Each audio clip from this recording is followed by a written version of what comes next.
요즘 동계 올림픽이 밀라노에서 한참 진행 중이죠. 근데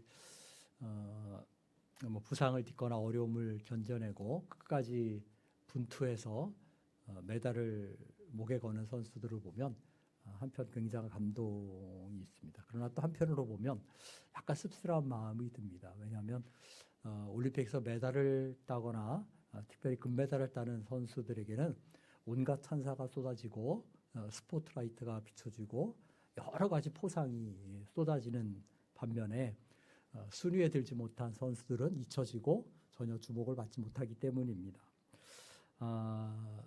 한마디로 말하면 승자 독식이죠. 아바의 노랫말 중에 The winner takes it all이라는 말이 있는데 그대로 승자가 이기는 자가 다 가져가는 그런 구조가 세상의 원리인 것이죠.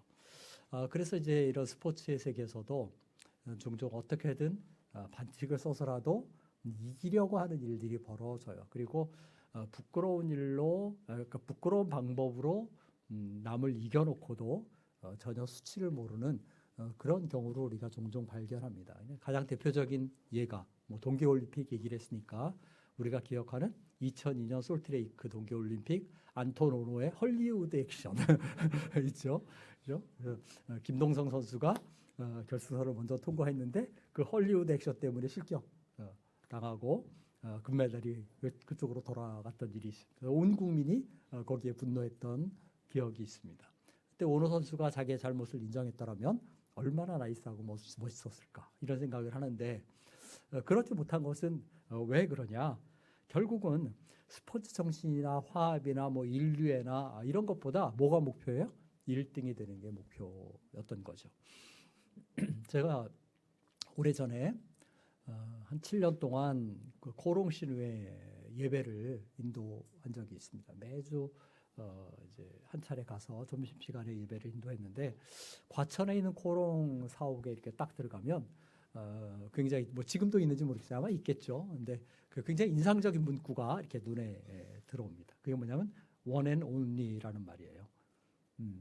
그래서 이제 뭐 그 말의 의미를 물어보지는 않았지만 아주 그 사업의 분야에서 독보적인 존재가 되기를 원하는 그런 마음을 거기에 담았겠죠. 그래서 저는 이제 그 문구를 딱 볼 때 무슨 생각을 했냐면 야, one and only는 예수님밖에 없어. 그러면서 이 코롱이라는 기업이 정말 예수를 아는 기업이 되고 이곳에 있는 사람들이 예수님을 알기를 원한다. 이런 마음으로 기도를 드렸던 기억이 있어요. 그런데 왜 여하튼 간에 기업이든 혹은 스포츠든 뭐 모든 면에서 그 인류를 추구하고 으뜸이 되기를 원하고 1등을 하고 싶어 하는 것이 사람의 심리고 세상의 원리입니다. 누구든지 1등이 싫다는 사람은 없습니다. 또 높임을 받기 원하고 섬김을 받기 원합니다. 다스림을 받기보다는 다스리기를 원하죠. 따라서 이런 세상의 삶과 기준과 원리에 비추어 보면 오늘 예수님이 하신 말씀은 굉장히 의외예요. 뭐라고 말씀하시냐면 35절에 누구든지 첫째가 되고자 하면 무사람의 끝이 되며 무사람을 섬기는 자가 되어야 하리라 이렇게 말합니다. 한마디로 말하면 꼴찌가 되라 이렇게 말하는 것이죠.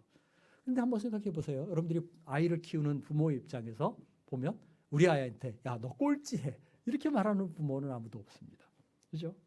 어느 부모가 자식이 높임을 받기를 원하지 섬기는 사람이 되기를 원하는 남 밑에서 굽신거리는 사람이 되기를 원하는 그런 부모는 없어요.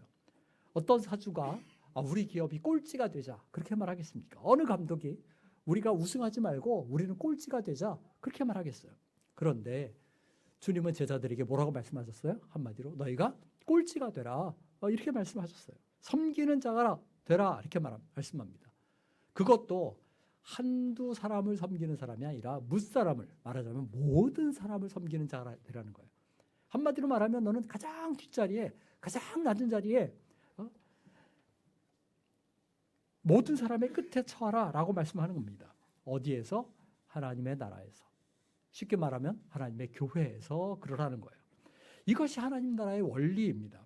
이것이 하나님 나라의 역설적인 진리예요. 이 하나님 나라는 세상 나라와 다르고 세상 나라의 운영 방식과는 전혀 다른 방식과 원리로 운영이 됩니다. 1등이 되고 머리가 되고 다스리는 자가 되고자 애쓰는 것이 하나님 나라와는 거리가 먼 이야기다라는 겁니다. 사람들이 이제 흔히 교회에 오면 어떻게 생각하냐면, 제가 여기 서서 주일마다 설교를 하죠. 그래서 이렇게 이제 잘못 생각하면 목사가 교회에서 제일 높은 사람이야, 이렇게 생각하기 쉽습니다. 심지어는 목사가 교회 안에서 어떤 절대 권력을 휘두르는 것처럼, 그렇게 무슨 뭐 절대 군주처럼 그렇게 여기는 사람도 있습니다. 안타깝게도 종종 목회자 자신도 자신을 그렇게 착각하고 교인들도 그렇게 생각하는 그런 경향이 있어요. 그런데 전혀 그렇지 않죠. 목사는 교회에 섬기는 자로 있습니다. 목사라는 말을 영어로 말할 때 뭐라고 말해요? 미니스터라는 말을 씁니다. 미니스터라는 말을 써요. 근데 미니스터라는 말은 이제 장관이나 강요를 가리킬 때도 미니스터라는 말을 쓰지만, 이 미니스터라는 말은 말하자면 섬기는 사람이라는 말이에요. 이것이 이제 동사로 쓰일 때는 섬기다, 공헌하다, 남의 필요를 충족시켜주다, 이런 말이에요. 그러니까 목사는 어떤 직분이냐면 섬기는 직분이에요. 남의 하인이 되는 직분입니다. 한 나라의 장관이나 강요도 마찬가지죠. 그들을 미니스터라고 부를 때 그 말은 무슨 얘기냐면, 우리가 한자로 쓸 때 공복이라는 말을 쓰잖아요. 그러니까 대근이가 공무원이지만 공무원은 뭐예요? 공적인 하인이라는 거예요. 그런데 보세요. 대통령이 되고 장관이 되면 하인 노릇을 하는 것이 아니라 주인 노릇을 합니다. 이 개념의 혼동이 일어나니까 부패가 일어나고 타락이 있는 것입니다. 여하튼 교회의 직분은 목사의 직만 아니라 제가 자주 얘기하는 것처럼 모든 직분이 섬기는 직분이다라는 것을 잊지 말아야만 합니다. 집사를 말할 때 뭐라고 불러요? 집사는 디컨이라고 부르죠, 영어로. 근데 헬라어로, 그리스어로는 뭐예요? 디아코노스라고 부릅니다. 이 디아코노스라는 말은 섬기는 자라는 말이에요. 식사 테이블에서 시중선 사람이라는 말입니다. 그러니까 집사는 뭐 하는 사람이에요? 호령하고 지시하고 하는 사람이 아니라 시중 드는 사람이에요. 섬기는 사람이에요. 제가 목사 될 때 임직 서약을 했는데, 임직 서약을 쭉 하다 보면 그 마지막에, 맨 마지막에 이런 서약이 있어요. 본인은 신자요 겸하여 목사가 되겠은즉 자신의 개인 관계의 책임과 다른 사람에 대한 의무와 직무에 대한 책임을 성실히 시행하여 복음을 영화롭게 하며 하나님께서 나에게 명하사 봉사하게 하신 교회 앞에 경건한 모본을 보일 것을 선서합니다. 이렇게 얘기합니다. 하나님이 나를 명하여 교회에 세우셨는데 그 세우신 목적이 무엇이다? 봉사하게 세우셨다. 이렇게 얘기를 하고 있습니다. 그런데 이런 서약의 내용은 목사에게만 하는 것이 아니라 장로에게도 해당되고 집사에게도 해당되고 권사에게도 해당돼요. 비단 직분을 맡은 사람에게만 아니라 모든 그리스도인에게 해당되는 내용입니다. 그러니까 교회 안에는 한마디로 말하면 섬기는 사람들만 있어야 한다는 거예요. 섬김을 받고자 하는 사람은 없어야 한다는 겁니다. 교회 안에는 대접하는 사람만 있고 대접을 받고자 하는 사람은 없어야 한다는 겁니다. 이 말은 우리가 아무도 섬김을 받거나 대접을 받아서는 안 된다, 이런 말이 아니라 우리가 모든 사람을 대해서 섬기는 자로 있어야 한다, 그런 자세와 태도를 지녀야 한다 하는 것입니다. 지난번에도 언급했지만 우리는 그런데도 종종 세상의 가치나 원리를 교회에 그대로 적용하는 경우들이 있어요. 그래서 예수를 믿은 이후에도 그런 개념과 원리를 교회 안에 가져와요. 그래서 목사가 되고 장로가 되고 집사가 되고 직분을 맡으면 자신이 높아진 양 착각을 합니다. 그래서 안타까운 일들이 벌어져요. 일반 신자일 때는 너무나 신실하게 잘 섬기던 분들이 직분을 맡으면 어떻게 돼요? 우쭐한 마음을 가지고 교만해지는 그런 경우들이 있습니다. 안타까운 일이죠. 왜 이런 일이 벌어지느냐? 하나님 나라의 삶의 근본 원리를 이해하지 못했기 때문이다 라는 겁니다. 오늘 본문에서 우리가 보는 제자들의 모습이 바로 그런 모습 그대로예요. 지난번에 제가 언급했지만 10장에 가면 예수님은 제자들을 이끌고 예루살렘으로 가셔요. 그죠? 예루살렘을 향하십니다. 그런데 이 예루살렘을 향하는 예수님과 제자들의 머릿속에 있는 기대는 전혀 상반됩니다. 주님은 거기서 십자가에 죽으실 것 생각해요. 순환과 죽음, 고난을 생각하십니다. 낮아짐을 생각하셔요. 근데 제자들은 무엇을 생각합니까? 예루살렘에서 영광을 얻을 것, 보좌에 앉을 것, 그들이 권세를 차지할 것을 생각을 해요.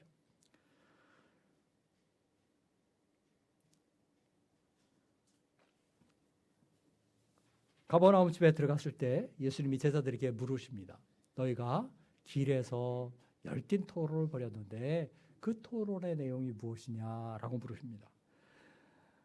주님이 모르시기 때문에 물으신 것이 아니죠. 주님이 이미 그들의 토론의 내용이 무엇인지를 아셨어요. 그런데 굳이 질문하시는 이유는, 하나님이 때때로 우리에게 질문을 던지실 때는 몰라서 물으시는 것이 아니라 내가 한번 너 자신을 좀 돌아봐라. 네가 있는 자리를 돌아보고 네 행위를 돌아보고 내 생각을 돌아보라 라는 것이죠. 예수님도 마찬가지셨어요. 제자들에게 한번 생각해봐라 라고 하신 것이죠. 마가는 제자들의 토론 내용을 기록하기를 제자들이 서로 누가 크냐라고 쟁론을 벌였다라고 말합니다. 이 제자들은 미처 깨닫지 못한 예수님의 말씀을 놓고 토론한 것이 아니에요.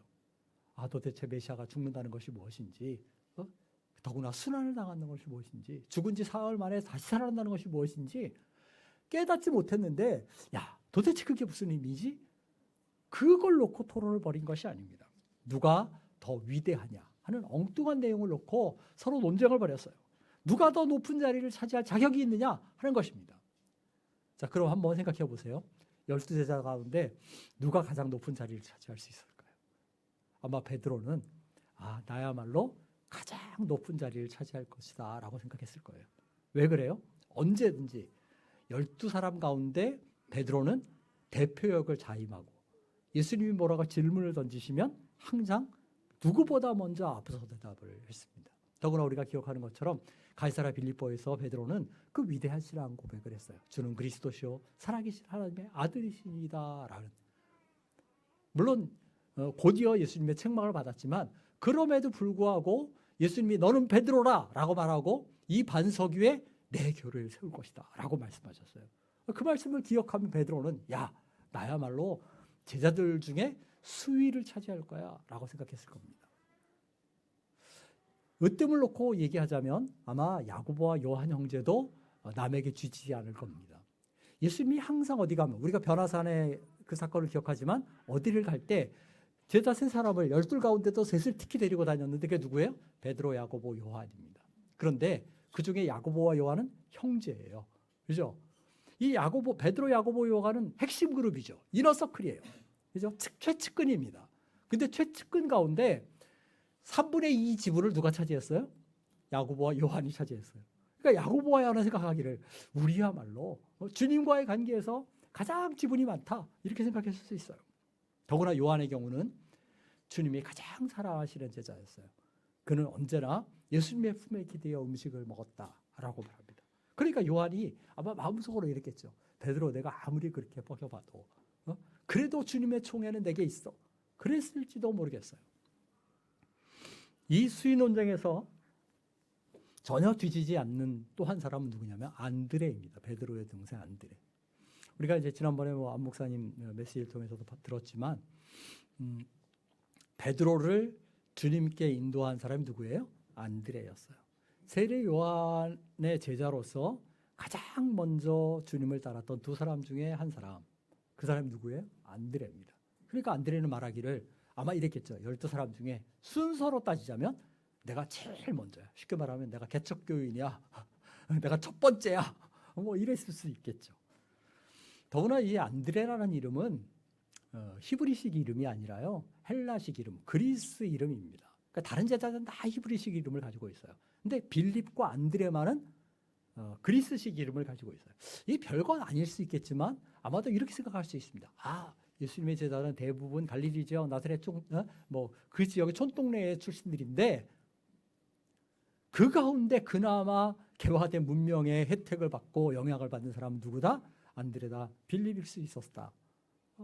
그러면 이 사람들은 우리야말로 정말 예수님의 제자 중에 그래도 나은 사람이다. 그렇게 생각했을 수 있겠죠. 어쩌면 가룟 유다는 나야말로 가장 으뜸이다라고 생각했을 거예요. 왜요? 가룟 유다는 예수님 일행의 회개를 맡았습니다. 살림살이를 다 맡아서 했던 돈꽤 맡은 자가 바로 가룟 유다였어요. 언제든지 세상에는 어디에 힘이 있어요? 돈이 있는 곳에 힘이 있습니다. 그러니까 가론유다는 생각하기를 그래도 내가 이 12사람 중에 실세다라고 생각했을지도 모르겠습니다. 자세한 내용은 우리가 알지 못하지만 제자들은 아마도 자기의 출신이든지 배경이든지 혹은 자기의 공로든지 예수님과의 관계든지 이런 걸 내세워서 내가 으뜸이다 라고 이야기했을 수 있습니다. 첫째 자리를 어찌됐든 차지하려고 양보하지 않으려고 했던 겁니다. 그런데 예수님이 제자들에게 한 말씀을 하시니까 그들은 아무런 대답도 하지 못했습니다. 너희가 길에서 토론하는 것이 무엇이냐 라고 물으십니다. 주님은 목소리를 높이시지 않았을 거예요. 아마 차근차근히 조용히 말씀하셨겠죠. 그런데 제자들의 마음의 동기와 생각을 이미 꿰뚫고 계셨습니다. 그 질문을 받는 순간에 제자들은 마음에 가책이 일었을 거예요. 그래서 열렬하게 자기를 내세우다가 한순간 입을 다물어 버렸을 겁니다. 마치 잘못한 어린아이가 엄마에게 추궁을 받으면 아무런 말을 못하는 것 같은 그런 상황이었을 거예요. 이때 예수님이 제 자리에 앉으시면서 제자들을 불러서 이렇게 말씀하시죠. 누구든지 첫째가 되고자 하면 무사람의 끝이 되며 무사람을 섬기는 자가 되어야 하리라. 우리가 이 말씀을 생각하면서 하나님의 교회에서 오늘날 우리가 이런 제자들 같은 토론을 벌이고 있지 않은지 한번 생각해 봐야만 합니다. 설령 말로는 그렇게 안 할지라도 우리의 생각으로, 우리의 태도로 내가 으뜸이다, 내가 가장 첫 자리에 있어야 한다, 그런 경쟁을 벌이고 있지 않은지 우리의 생각과 태도를 면밀히 살펴야만 합니다. 뭐 적절한 비유가 아닐지 모르겠지만 여기 앉은 분들 중에는 저와 친인척 관계에 있는 사람들이 있습니다. 그렇죠? 그런데 그런 친소 관계를 근거로 내가 이 교회에 무슨 기득권이 있느냐 생각했다면 착각입니다. 여기 있는 사람 중에 어떤 사람은 중고등학교 시절부터 혹은 청년 시절부터 저와 관계를 맺어온 사람들이 있습니다. 그런데 그것을 근거로 내가 이 교회에서 가장 많은 지분이 있다라고 생각했다면 그것은 대단한 착각입니다. 우리 중에 어떤 사람은 저와 같은 학교를 졸업하고 같은 선교단체에서 활동했습니다. 그것이 만약에 여러분으로 하여금 하나님의 교회에서 주장할 근거가 되게 한다면, 으뜸이 되고자 하는 마음을 부추긴다면 그 생각을 버려야만 합니다. 아주 심하게 말하면 차라리 그러면 교회를 옮기는 것이 여러분의 영혼에 유익이 됩니다. 우리 중 어떤 사람은 개척 초기부터 많은 헌신을 해온 사람이 있어요. 누구보다 많이 드리고 누구보다 많이 봉사한 분들이 있습니다. 그런데 하나님의 교회를 세우는 일에 참여함이 그 섬김이 영광스럽고 귀하지만 만약 그것이 교만의 근거가 되고 주장할 근거가 된다면, 또 내가 터줏대감이 있냐 교회에서 행세하는 근거가 된다면 그 우쭐한 마음을 내버려야만 합니다. 어떤 사람의 경우는 많은 헌금을 드리고 그것이 자기에게 올무가 되는 경우들을 종종 봐요. 이 헌금을 드린 것이 마치 무슨 주식 투자를 해서 내가 지분을 더 많이 가진 것처럼 그렇게 생각을 합니다. 그러니까 내가 이만한 권리를 행사해야 한다고 말하는 것이죠. 어떤 사람은 심지어 실제로 그런 예를 봤는데 어느 날 서운해지니까 뭐라고 말해요? 내가 지금까지 드린 헌금 다 내놔. 제가 교회에서 실제로 그런 일을 봤어요. 깜짝 놀랐어요. 충격을 받았습니다. 그러나 헌금은 또 여러분의 섬김은 철저하게 하나님께 드리는 것입니다. 드리기 전에도 내 것이 아니지만 드리는 후에는 더더욱 내 것이 아니에요. 그저 당회가 혹은 재정을 맡은 분들이 또 집행하는 분들이 지혜롭게 그 재정을 집행하기를 기도하면 됩니다.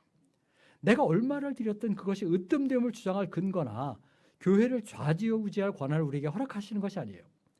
만약 기쁨으로 드린 후에 대접과 인정과 찬사와 어떤 권리를 요구하는 그것이 일어나면 그 많은 헌물과 헌신이 결국은 우리를 넘어지게 하는 올무가 됩니다.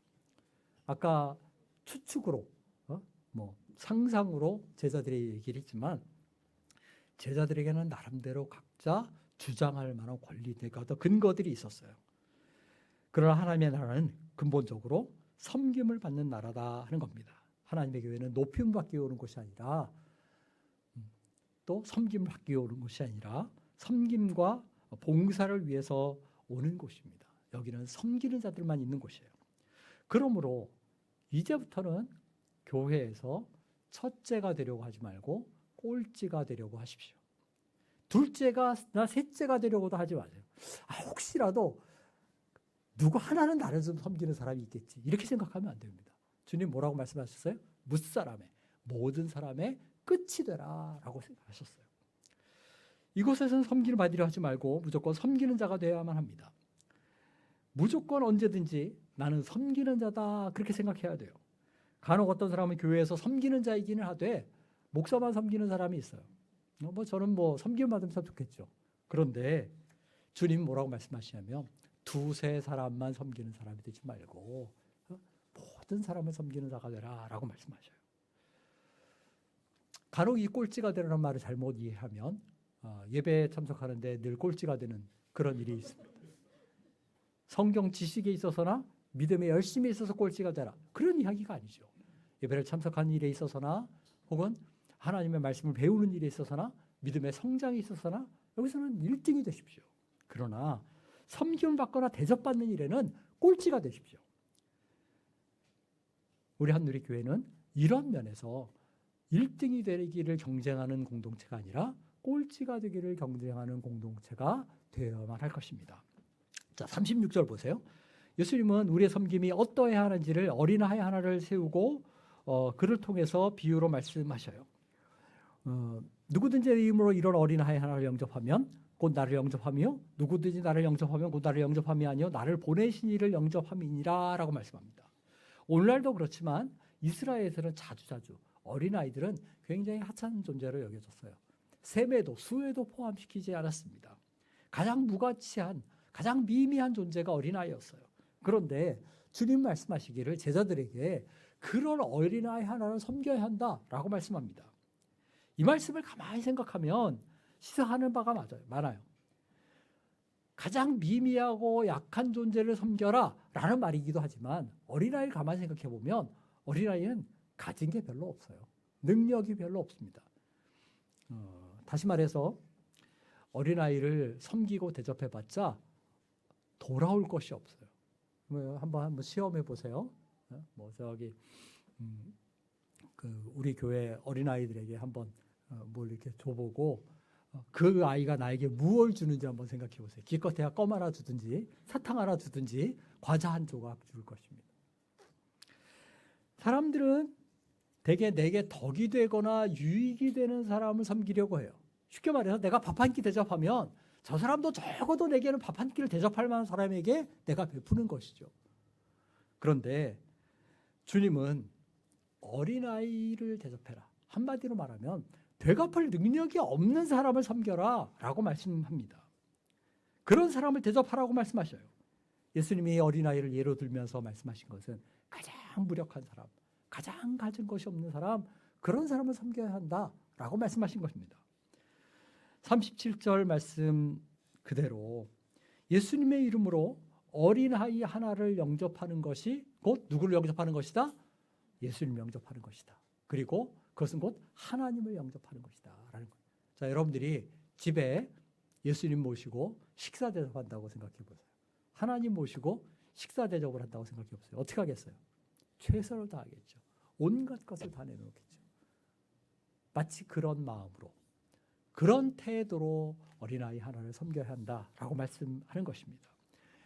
우리가 섬기는 것이 하나님을 섬기고 예수님을 섬기는 것이다 라고 한다면 생색을 내듯이 흉내만 내고 끝내지 않을 것입니다. 온갖 정성과 사랑을 쏟을 것입니다. 저는 우리 한누리 가족들이 이런 섬김과 사랑의 사람이 되시기를 바랍니다. 오늘부터는 말씀 그대로 꼴찌가 되십시오. 섬김 받음에 있어서는 꼴찌가 되십시오. 그러나 섬김에 있어서는 으뜸이 되고 첫째가 되십시오. 우리가 그리스도의 제자라면 한없이 낮아져 섬기신 예수 그리스도의 모범을 배워야만 합니다. 우리 주님은 하늘의 보좌를 버리시고 이 땅에 내려오시고 십자가에 죽기까지 그렇게 낮아지셔서 저와 여러분을 섬기셨습니다. 찬양하겠습니다. 465장입니다.